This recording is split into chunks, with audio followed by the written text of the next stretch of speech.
얘기하고 국민 얘기하고 국민의 정부 무슨 얘기도 하고 그다음에 전부 이번에 나오는 대선 후보들이 다 자기네들이 국민이 사랑한다고 그러고 국민이 참여한다고 그러는데 선생님 책에 보면 국민, 시민 뭐 이런 얘기가 많이 나오거든요. 진짜 국민이랑 시민의 차이는 뭐예요? 일단 공식적으로는 자기가 살고 있는 집 주소가 동으로 끝나는 사람들 있죠. 그 사람들이 한국에서는 시민이고 도시지역이고 읍면으로 끝나는 지역은 농업지역이에요. 읍면도인데 그건 이제 법상 정이고요. 한국에는 사실 시민은 존재한 적이 없었던 것 같아요. 그러니까 시민이라는 사람들이 등장한 거는 바스티유 감옥에서 그걸 지키고 있던 대장의 머리를 잘랐어 사람들이. 잘라서 장대에 꽂았거든요. 근데 그 장대에 꽂은 사람들이 파리 시민들이었던 거예요. 파리 시에 살던. 그래서 이제 시민이라는 이름이 나오기 시작한 거고 며칠 후에 이 사람들이 그때 마침 그 전에 영국에서 아일랜드 화산 폭발이 있어가지고서 흉년이 들었거든요. 그러니까 바게트랑 프랑스 빵을 그렇게 불러요. 그래서 이제 빵을 달라고 베르사유 궁으로 아줌마들이 아침에 출발해서 쫓아갔어요. 그랬더니 오후에 남편들이 갔을 거 아니에요. 남편들이 가서 결국 루이 16세와 마리 앙뚜아네트를 잡아왔거든요. 그때 간 사람들이 파리 시민이라서 시민이라는 이름을 붙인 건데 그 사람들이 모여서 만든 게 명예선언이라는 선언문 한 장을 만들었습니다. 거기에 그러니까 우리 식으로 뭐 사람들이라는 표현도 쓰이고 시티즌이라는 표현도 쓰이거든요. 그리고 그 권리 선언 위에 프랑스 헌법이 서 있어요. 그래서 프랑스 헌법을 만들고 프랑스 헌법이 만들어지는 그 사람들이 만든 게 리퍼블릭이라고 하는 공화국이거든요.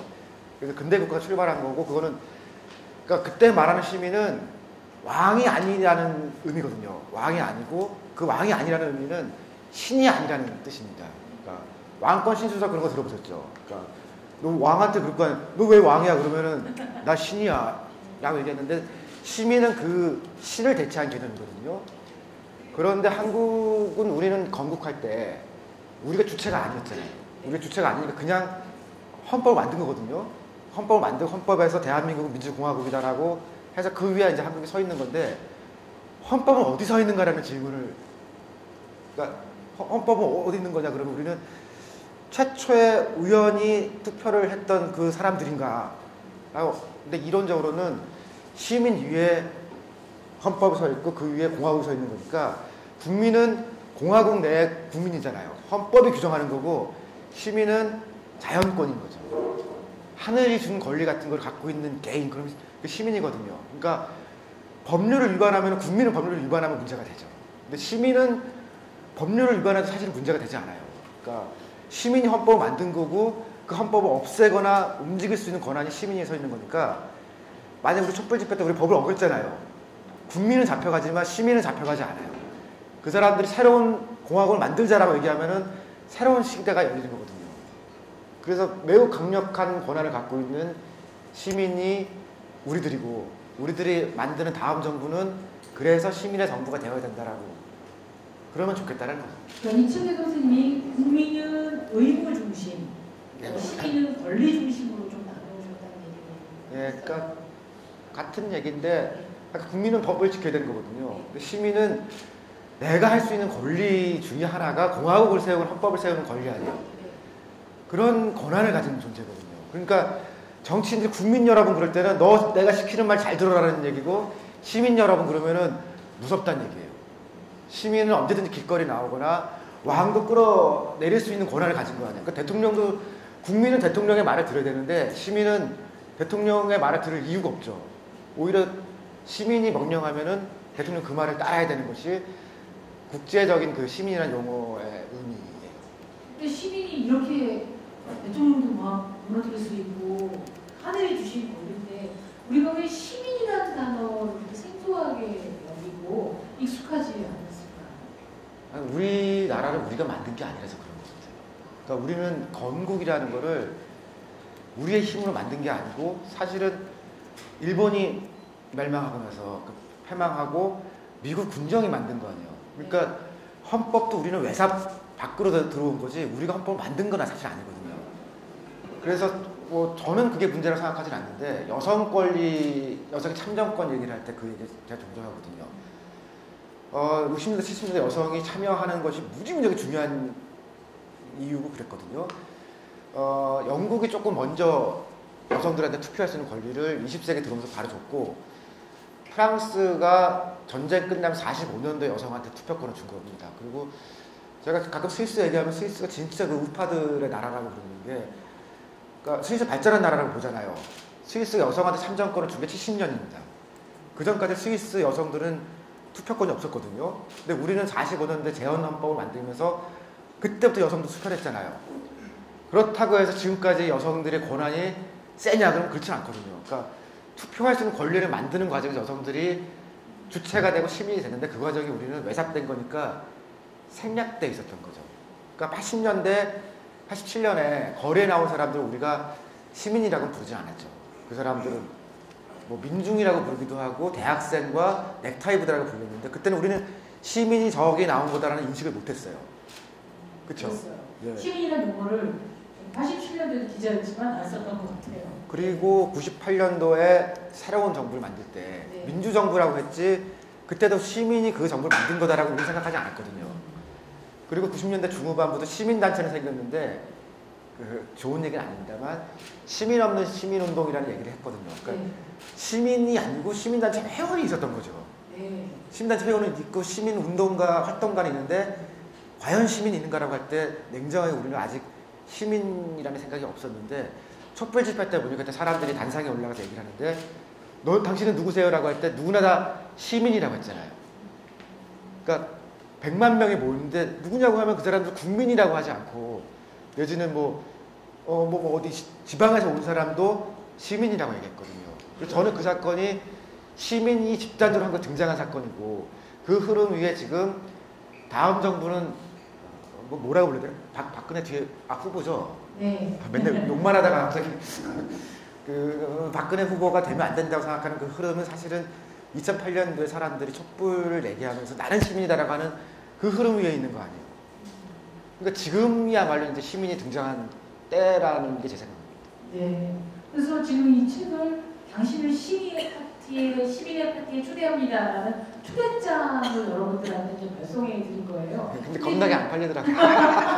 근데 왜 안 팔리냐면 여기까지는 시민이란 자가 또 없고, 시민이라는 단어가 생소해서 그런데, 선생님이 굉장히 많은 책을 쓰셨잖아요. 88만 세대도 쓰시고 하셨는데, 왜 시민에게 꽂히셨어요?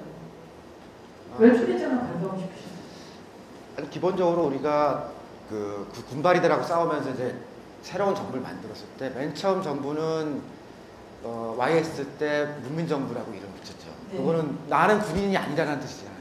나는 민간인이야라는 뜻이고, 그 다음 DJ가 만든 정부는 국민의 정부라고 했죠. 네. 그때가 원래 시민이 있었다면 시민의 정부라고 했었을 거예요. 근데 군인도 아니고 YS도 아니라는 의미가 국민의 정부였죠. 그리고 그 다음 정부는 참여정부라고 했죠. 그러니까 그 시민의 속성 한 가지를 참여라고 본 거거든요. 참여가 잘 안 됐죠, 그때. 그 다음 정부는 되게 이상한 정부예요. 이명박 정부가 공식 이름이거든요. 너는 누구야? 그랬더니 이명박. 너는 뭐 하는 사람이야? 그러면 이명박이라고 얘기한 거예요. 그래서 그때 청와대에 있는 사람들한테 미친 거 아니냐, 이게. 무슨. 아니, 어쨌든 우리는 6공화국 살고 있는 거거든요. 그러니까 전두환 때는 5공화국이고, 그 후에 87년에 9차 개정헌법이 생겨서 6공화국인 내에서 그 내에 이제 정권이 바뀌는 거 아니에요.